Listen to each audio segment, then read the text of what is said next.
Sir तालीम पे आ जाइए।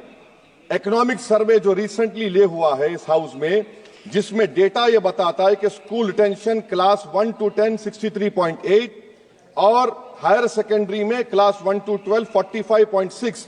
मतलब यह है कि सर एक 1/3 हमारे बच्चे 10वीं तालीम को मुकम्मल नहीं करेंगे और आधे से ज्यादा 12th की तालीम नामुकम्मल करेंगे।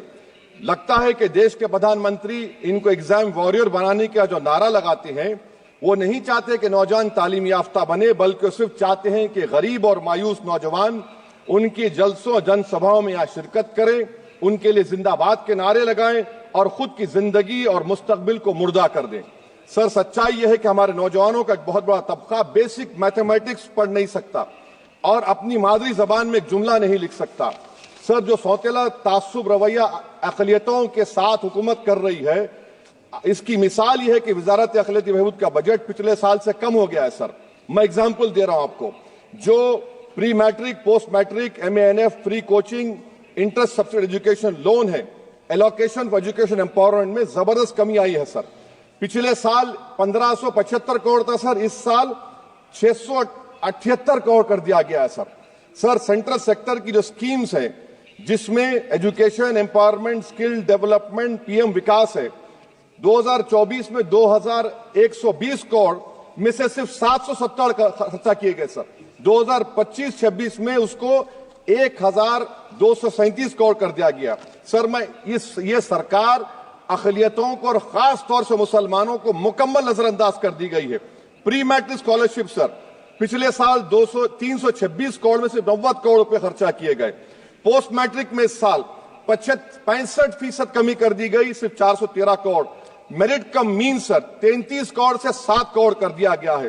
कौमी वक्फ बोर्ड तरक्याती स्कीम, शहरी विकास संपत्ति सर 2023-24 में 17 करोड़ में 8 करोड़ दिए गए, 1 करोड़ खर्चा हुआ। 2024 में 16 करोड़ सिर्फ 3 करोड़ रुपए दिए गए। इस साल 13 करोड़ रुपए दिए गए हैं। तो इससे अंदाजा होता है कि हुकूमत वक्फ की जायदादों को आमदनी का जरिया नहीं बनाना चाहती, उसको बर्बाद और खत्म करना चाहती है। सर स्किल डेवलपमेंट में हमारी दोहर उस्ताद नई मंजिल बिल्कुल खत्म करके रख दिया। अब टेक्सटाइल इंडस्ट्री बर्बादी के दहाने पे आ गई। सर 2016 तक भारत में सबसे ज्यादा रेडीमेड गारमेंट्स हम एक्सपोर्ट करते थे, आज उसमें 14% कमी आई, बांग्लादेश हमसे आगे चला गया। सर मैं एक मिसाल दे रहा हूं, मालेगांव में पावरलूम इंडस्ट्री में जो रोजगार देते हैं, ना उस पावरलूम इंडस्ट्री के लिए ना उसमें लेबरर के लिए कुछ बजट में रखा गया है। RODTEP, ROSCTL में एक्सपोर्ट प्रमोशन की पॉलिसी नहीं बनाई गई। ग्रुप इंश्योरेंस और GIS को क्यों बंद किया गया इन पावरलूम इंडस्ट्री के लिए? और फिर सर PLI स्कीम के बहुत बड़े दावे किए जाते हैं।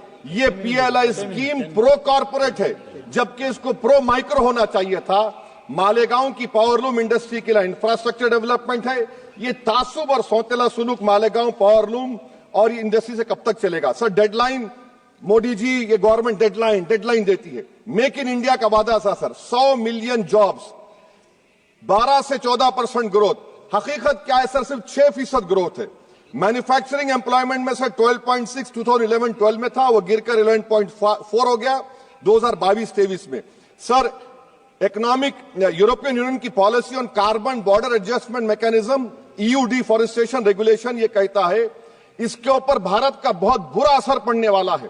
इकोनॉमिक सर्वे ये कहता है कि 9.5 बिलियन एक्सपोर्ट्स में कमी आएगी। क्या पॉलिसी है सरकार की?